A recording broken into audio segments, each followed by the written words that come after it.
This is Legacy Battle. Make sure you hit subscribe on YouTube, iHeartRadio, Spotify, Apple, Amazon Music. I'm Michael Adams, creator of Legacy Battle. My panelists tonight from the Gridiron Battle Zone, Brian King. Also from the Gridiron Battle Zone, Peggy Holmes. Also from the Gridiron Battle Zone, Dion Reed. We got the whole gridiron here today. Hey, what's going on, guys? That's right. Our special guest tonight, we're joined by a second-round NFL pick out of East Carolina. Played 7 seasons with those New England Patriots. Right there. There you go. He's a 1,000-yard rusher, played in the 85 Super Bowl. He's a member of the 83 Pro Bowl team. We got running back Tony Collins here. Tony, thank you for joining us. Thank you guys for having me. Appreciate it. Awesome. We got a New England Patriot on. Can't go wrong with that. There you go, man. There you go. Now you're talking. So as always, we'll have a Q&A for Tony about his career after tonight's debate. And tonight's debate is the greatest NFL playoff upset of the 1980s. And we're going to start this out with 1983. All right. So 83, we got the Seahawks and the Dolphins here. The Seahawks, they just went 9-7, snuck into the playoffs due to a tiebreaker over the Browns. Late season collapse by the Bills definitely helped out. So they had the 24th ranked defense in points allowed and the 27th ranked defense in yardage surrendered. So this was not a good defense for sure. Meanwhile, you had the Miami Dolphins who went 12-4. They won the AFC East. They were tied for the most wins in the conference. They had the 7th highest scoring offense, the league's best defense as far as rankings and points allowed. Yeah, Danny Marino in his rookie season, he had taken over for David Woodley, and he had just gone on a tear. 7-2 with 20 TD passes to just 6 interceptions, made the Pro Bowl, All-Pro team, and was 3rd in the NFL voting for the MVP. And this isn't just 9 games. And then on the other side of the ball, you had Defensive Player of the Year, Doug Betters, who had 16 sacks. So the divisional playoff game was to be played in Miami's Orange Bowl, over 3,000 miles away from the home of the Seahawks.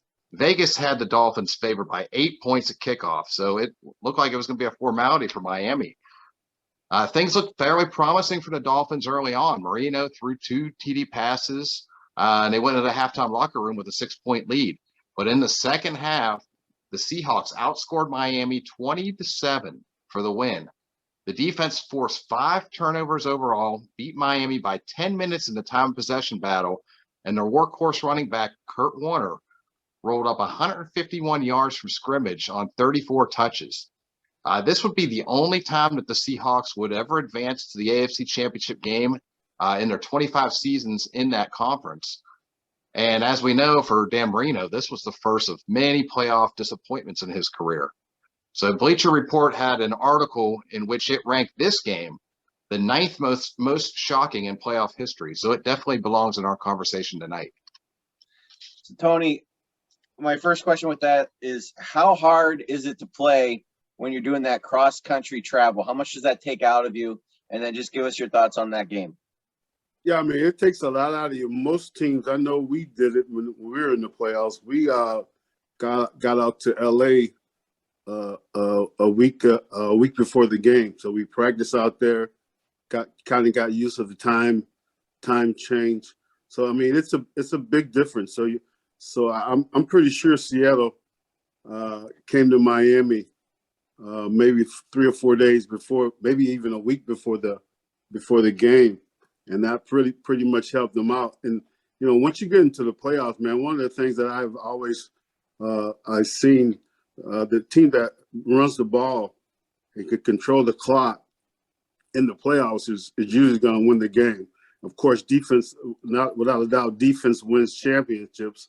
But when you get 5 turnovers in the game, man, that's huge. Even if it's Dan Marino playing. Yeah, no one's coming back from 5 turnovers. That's for sure. So let's move on to 1986. And we want to talk about themes when we talk about this divisional playoff game, January 3rd, 1987. Redskins at Bears. And the first thing I want to talk about, theme I want to talk about, is trash talking. The Bears had gone 32-3 between 1985 and 1986. The headline of the Chicago Tribune says, Bears ready if the Redskins show up. On the other side, you got a 12-4 Redskin team coached by better than Joe Gibbs, who, of course, had astonished the football world by establishing that it didn't matter who a quarterback, who a running back, or a wide receiver was. You get an O-line, a Cadillac O-line, and you can put anybody behind it. There was no way the Bears should have lost this game.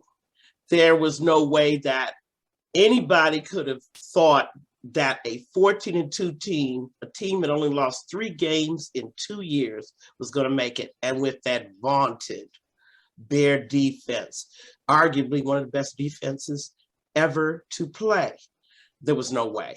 All the regulars were back. They had lost nobody from that 85 championship team. They were ready to repeat, but they ran into a problem.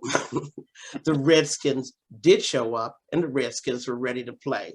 Right off the bat, Redskins take advantage of that blitz and Bear defense. Next thing you know, 24-yard touchdown pass, Art Monk, hero. Then the next quarter, guess who gets burned? Darrell Green gets burned by Willie Gault for a 50-yard touchdown. The Bears fans thought, okay, we're in it again. Next thing you know, come out halftime, and once again, that Redskin coaching staff, who arguably, I believe, is the best halftime coaching staff ever in halftime adjustments, comes out, and Richie Pettibone shuts down that Bear offense led by Doug Flutie. In the third quarter, you have another touchdown pass. Once again, taking advantage of the Bears' tendency to blitz. Joe Gibbs strikes, and Art Monk again with a touchdown. And 2 field goals follow that after long clock burning drives. Fourth quarter, the Redskins dominate again. And this time, Darrell Green redeems himself by intercepting a Flutie pass to the 26. The Redskins march in 1-yard touchdown drive. Final score 27-13. And yes, the Redskins did show up. Tony, a lot of people have said that Ditka was outcoached that game. I'd like to hear your thoughts about that. And then also she mentioned the Bears defense. We did a greatest single seasons defense show with Bryant McFadden, and the 85 Bears were voted the greatest single season defense of all time. This is only a year removed, all the same players. So just tell us a little bit about that defense as well. Well, I got a chance to play against that defense a couple times, and every time it wasn't good.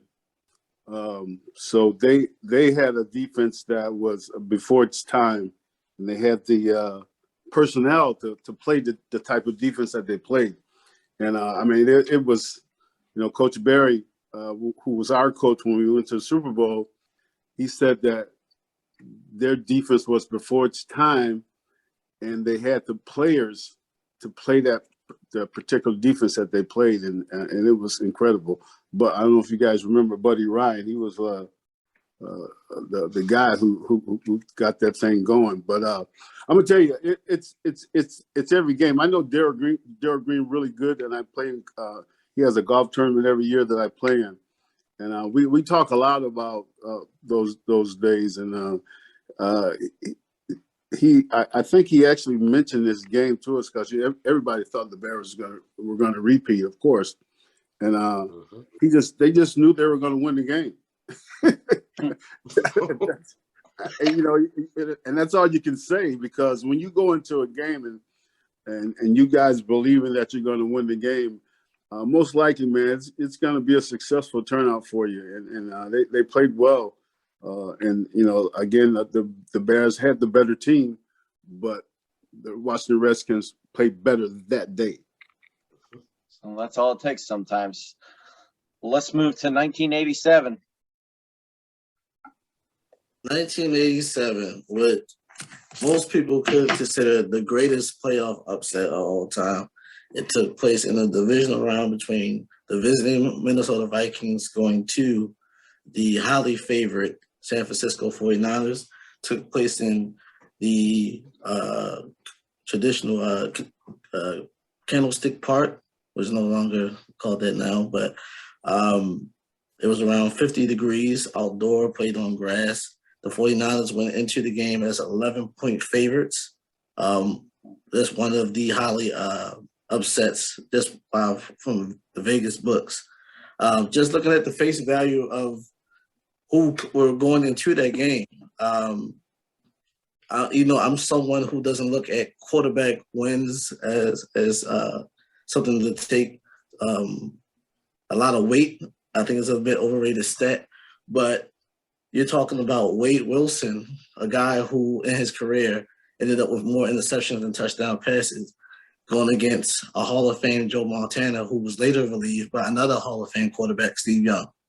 And just the comparison between those two in that game, Wade Wilson threw 298 yards, 2 touchdowns and an interception, versus Steve Young and Joe Montana, who threw 24 for 43, just over 50% completion percentage, 267 yards, 1 touchdown, and 2 interceptions, going for a pick 6. The other face value of the coach, Jerry Burns versus the great Bill Walsh, who has had a huge impact on today's game and how it's now a pass-oriented league. Throughout the game was very tight in the beginning, a very defensive game in the first quarter. And then the second quarter, the Vikings just took over. And the game was basically over in the middle of the second quarter when Joe Montana threw a pick to Najee Mustafa that went to the house and put the game at 20-3. Come out the halftime, the 49ers did score, but the game was pretty much out of reach because the Vikings controlled the ball. They had the time of possession. They had the turnover battle. They had more first downs than the Vikings. They had 6 more first downs than the Vikings. Like I said, they had 6 more minutes with the ball than the 49ers did. And you're talking about a team, the 49ers, who were favored to win the Super Bowl. It wasn't one of those situations where in the division round they were rusty. This was a team that went into the playoffs with a 6-game winning streak. And that last regular season game, they beat the LA Rams 48-0. So the Vikings just had everything working for them that day. And that's the reason why I believe this is the greatest playoff upset of all time. So we got names like Montana, Rice, Bill Walsh. I mean, just totally stacked those 49ers. We know what they did the following years coming up. I mean, when we look at that on paper, the 49ers should have won by 11 points. What do you think happened in this game, Tony? That's the reason you play the games. Yeah.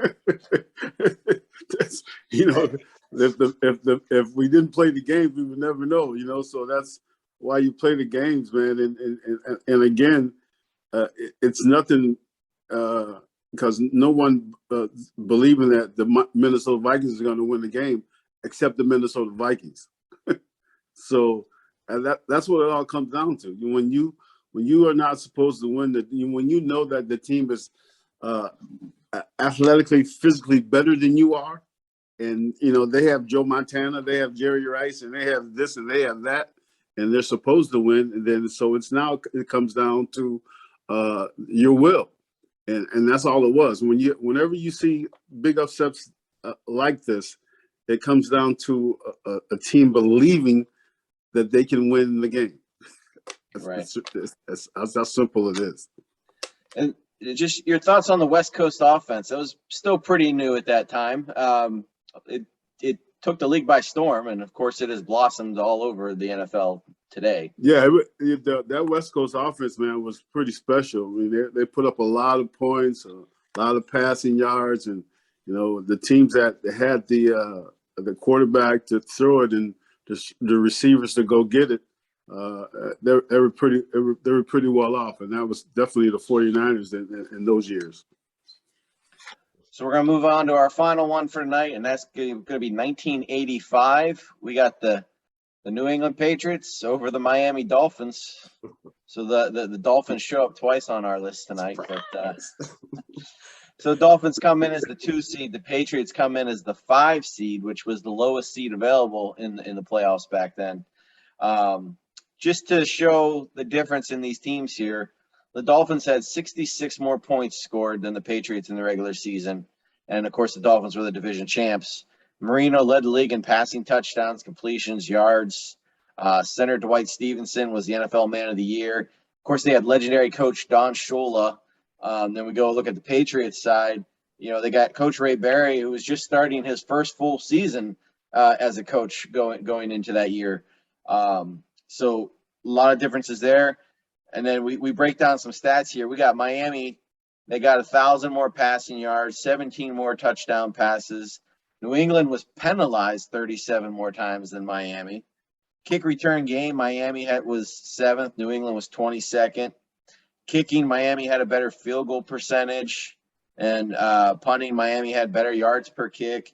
Miami averaged over 4 points more per game. So basically, almost all the statistics say that Miami should have won this game. And as, of course, Tony said earlier, this is why we play the games. So we go into that AFC Championship game. You got to remember, too, that Miami was coming off, a Super Bowl appearance, which they had lost to Montana. We just mentioned Montana, of course. So they were the defending AFC champs there. So they take a 7-3 lead when Marino throws a touchdown pass in the second quarter. And that'd be the last time that they lead in that game. The final score ends up 31-14.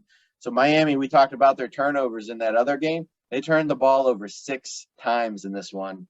So that is a killer right there. So, and even the odds makers, they had Miami going to the Super Bowl. They were plus 800 at the beginning of the season. New England was plus 3,000. So huge difference there. And Vegas usually knows what they're talking about. So this is, in my opinion, the biggest upset of all time. Tony, you were part of this game. Tell us about it. It was a fun game to play, man. I remember we hadn't won in Miami in probably like 19 years, something like that. I don't know how many years it was. We hadn't won down there. Every time we go down there, we lose. And so Raymond Berry came in that full year with Raymond Berry, and I think that was the difference in our team. I mean, we didn't get too many players. I think we got Irvin Fryer in the draft, or nobody that was, key. We had Andre Tippett. We had a great offensive line with John Hanna, Tony Eason, and Steve Grogan. We had a great defense. We had a defense that got turnovers. And that's one of the things, actually, that Coach Berry practiced. He practiced the linemen recovering fumbles. Everybody had to recover fumbles in practice, and it was a big difference, man. I don't know if we led the league in turnovers that year, but we were definitely at the top. But again, we just believed that we were going to go down there and win, and that really was our Super Bowl. I mean, I tell you, man, it was one of the best games and best feelings that I ever had in playing that game, because no one thought we were going to win but us. And there's no better feeling than that when everybody else thinks you're going to lose, but you got about 50 guys and some coaches and a lot of good fans thinking that you are going to win, and you go out and achieve that. It's one of the best feelings in the world, because you did it. It's not an individual thing. It was a team thing, man, and that's what makes it really cool. I tell kids all the time, the only time you can be perfect is when you're with a team or on the team. So as an individual, we all fall short, but as a team, you can be perfect. I remember the only time I was perfect in my whole life was my senior year in high school. We went 12-0. We were state champs, and that's my only time being perfect. So yeah, it was a great game. Let me ask you also about that team. So when the season started, it was Easton at quarterback. I think you guys were floating just a little bit under 500, and they make the switch to Grogan. He comes in. I think he went 6-1, if I'm remembering correctly. Yep. And then I think the injury was a broken leg. It's been a lot of years, but I think that the injury was a broken leg. So when he was ready to come back, Coach Berry stuck with Easton in those playoffs. Did you think that was the right call? I mean, obviously you got to the Super Bowl, so hindsight is 2020, of course. Yeah, I tell you what. I mean, it as for me, I thought Steve should have kept the helm if he slacked down a little bit, then put Tony in. But they Coach Berry went with Tony, so we all went with Tony, and so that's how that was. But yeah, man, it was a great run. I mean, I just tell you, but Steve was a special individual. I mean, we're still friends to today. I had a tournament up in New York that I was putting on for COVID hit, and he would come all the time, man. So he's just a great, super guy, and a good friend. Excellent. We got one shout out tonight, team that just missed the list, and that was the '89 Steelers over the Houston Oilers. It was still Houston back then. So let's move into our vote. Remember, you cannot vote for your own, guys. Brian, you're in my top corner. Who are you taking?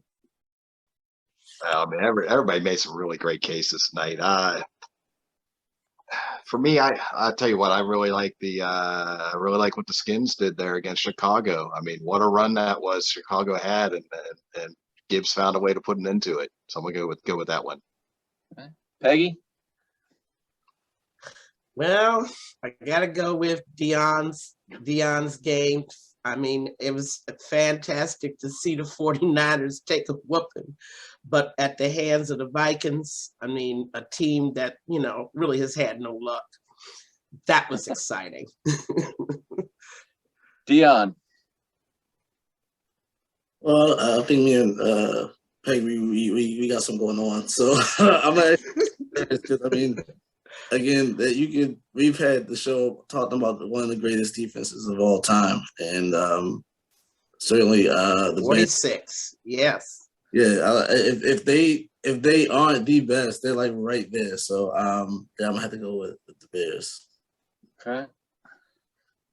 And gosh, I have a hard time. I can't pick my own. I do think it was the best, but I'm also gonna have to go with 86. I did not see. I really thought the Bears were going to win another Super Bowl. So, Tony, come to you. I remember the Minnesota Viking game because I was so impressed with Montana and what they were doing with that West Coast thing. Minnesota had no business beating them. I just remember. I remember their quarterback Wade Wilson. I don't know how many years he played in the league, but I don't think he won too many games. But to me, that's the biggest shocking.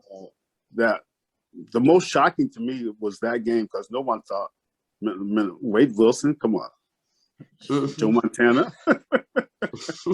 Okay. Brian, you can correct me if I'm wrong. Didn't Wilson pick up some rings as a backup in Dallas? I think he might have been on one of those teams, in the early 90s there. Yeah. All right. Well, that's 3 votes for 86, 2 for 87. So our winner tonight is the Redskins over the Bears. Congratulations, Peggy, on your first win there. Thank you. Because you got the win, you got first question during our Q&A here for Tony. Oh, super. And Tony, I've been thinking about you all week, as a matter of fact. There's some certain questions I always ask guests. And my first question is, you are an NFL scout, and that's close in your blood these days. If they're asking you to pick a college running back, I know you would speak about speed and football IQ that is on the field smarts. What's the third thing you're looking for in a recruit, in a running back that you think is going to make it in the NFL? One that's going to work hard. Mm-hmm. That's the key. All those other traits are very great, but if you got a person that's gonna work hard, man, you got something.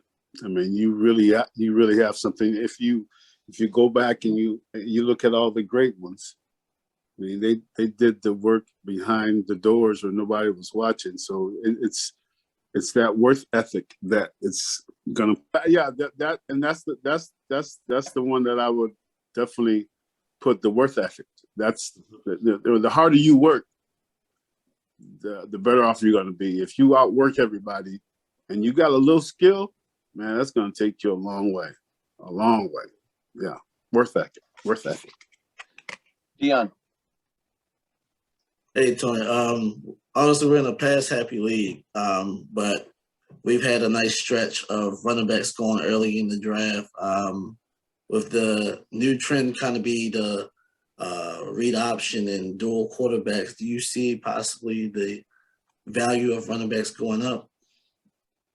I definitely see that, man, because you know, right now every good team, they have two good running backs that they can switch in and off. And that was back when we were playing. We really didn't do that a lot, but now it's so valuable to have a running back that can come in and not just run the ball, but be able to do everything, be able to block, be able to catch the ball out of the backfield.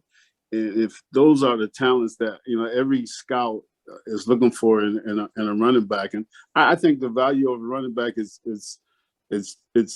definitely valuable on every team. I mean, you look at all the good teams and the teams that rush the ball the most.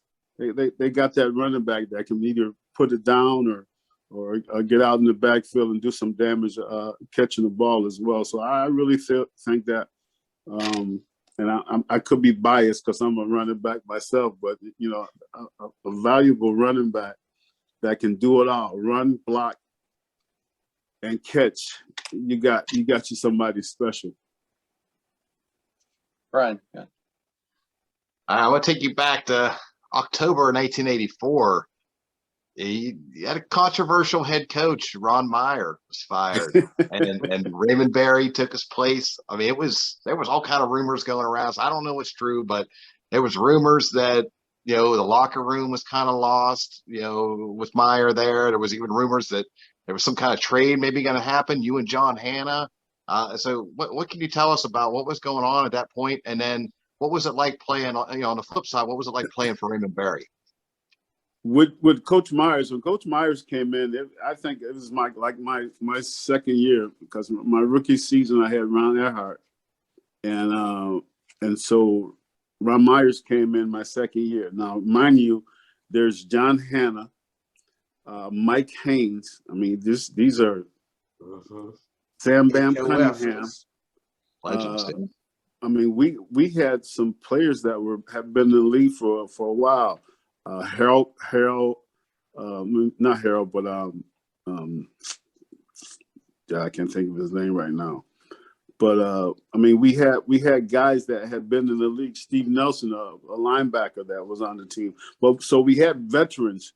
And what Ron Myers did, he brought in the college coaching. He brought all his college coaches with him, and so they were coaching the older guys like college players, and it didn't go off too well. I mean, we won a couple games, and maybe we had a couple. I think we had a couple winning seasons with Ron Myers, but nothing special. And so that was the click with that. The older players really wasn't meshing with Coach Myers and the way he was coaching. And I think that for me, I was still a young player. I was still a rookie, so it didn't matter to me. I just wanted to play football. So, but the older players, it got kind of ugly a few times. But when Raymond Berry came in, it was a whole nother story, man. Raymond Berry's a Hall of Famer. He played in the league for years, and with one of the best quarterbacks to ever play the game. So this guy knows football a little bit. And so he taught us, man. He taught us how to win. In a year. It was about a year and a half because he came in the year before, but during the off season, we did things that we never done before, and he got the guys believing in him, and that was pretty special because again you got John Hanna and Pete Brock, and you got some older guys, Julius Adams, that had been in the league for a while, and these guys all took in, and so we all took in with them, and that was the difference. That without a doubt, without Raymond Berry, we do not make it to the Super Bowl in '85. We might not even win the first game against the Jets. That playoff run that we had, because all our games were on the road, and it was tough, and he kept us together the whole time. And I just remember him as a father figure, man. He was not just a great coach, but a great person as well. So I'm going to take you back even further. We're going to go to East Carolina here. So as a freshman, you go to the bowl game, you win the Independence Bowl. Was it 35-13? That was under Coach Pat Dye. And then he's replaced your junior year by Ed Emery. So I was just wondering, like, what was the transition like, and how did their offenses differ? Well, the offense stayed the same. They kept the wishbone, but that's the only reason I came to East Carolina. I don't know if you guys got a minute. I'll just tell you the story how I even got down there. Because your senior year, you get 5 official visits, and I'm from a family of 16, and I've never been on an airplane before, and so my senior year, the University of Florida calls me up and wants to fly me down to University of Florida, to Gainesville for a recruiting visit. I'm really excited. I'm more excited about getting on the airplane than seeing Florida, because I've never been on the airplane before. So I get on the airplane. It was fantastic. I get down to University of Florida. Back then, this is 77. I signed a letter of intent to go to University of Florida. I'm going to the University of Florida. I come back home. When I get back home, I get a call from East Carolina University. I'd never heard of East Carolina University before, but on the other end of the line was Pat Dye, and he asked me would I like to come for a visit. I said, I just signed a letter of intent to go to University of Florida. He says, but still, we still want you to come for a visit. I said, are you guys going to fly me down to East Carolina? He said, yeah, we're going to fly you. I said, yeah, I'm coming, because now I get to get on the airplane for the second time in 2 weeks. So that was the only reason. That was the only reason I was going to East Carolina for a visit, to get on the airplane again. I wasn't going. I mean, I was going to University of Florida. And I get down there, and Pat Dye tells me 2 things. He said, son, if you come here, you'll get an opportunity to play, and you'll get an opportunity to play in the NFL. The guy at Florida didn't tell me that. And his words had power to me, man. And I changed my mind. My mom and dad thought I was crazy. My brothers thought I was crazy. I remember my dad said, I heard of North Carolina, I heard of South Carolina, but where in the hell is East Carolina? Wasn't even on the map. But yeah, man, it was something special. But he actually left. He left after my junior year. My senior year, that's when Ed Emery came in, and I was not liking it. But because you just been with such a great coach, and then another guy comes in, and I didn't understand the economics back then, as far as the money that he was going to get and go to Auburn or wherever he was going. But Ed Emery came in, and I did not like Ed Emery at all.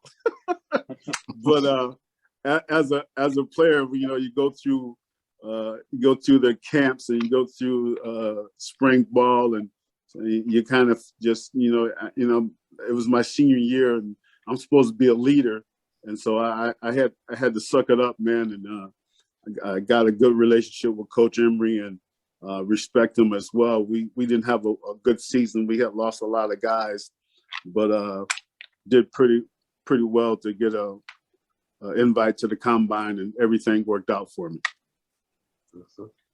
Peggy. Cool. I have a question that another question I always ask of some of my football heroes. I'm gonna give you two. Sure. Your vote, the two top running backs that you have ever seen play.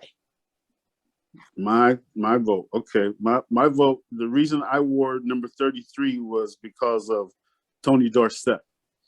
He was my guy, man, because, coming up, I think I was in high school, and Tony Dorsett was, I don't know if he was in the pros, because I was in high school, because he was maybe 8 or 9 years older than me. I got a chance in my rookie season awesome. to play against him on Monday Night Football. And man, it was the coolest thing in the world to me, just to be on the field at the same time that he was. And I got a chance to meet him and talk to him a little bit, and that was pretty cool. We lost, but I didn't really care about the game. Nope.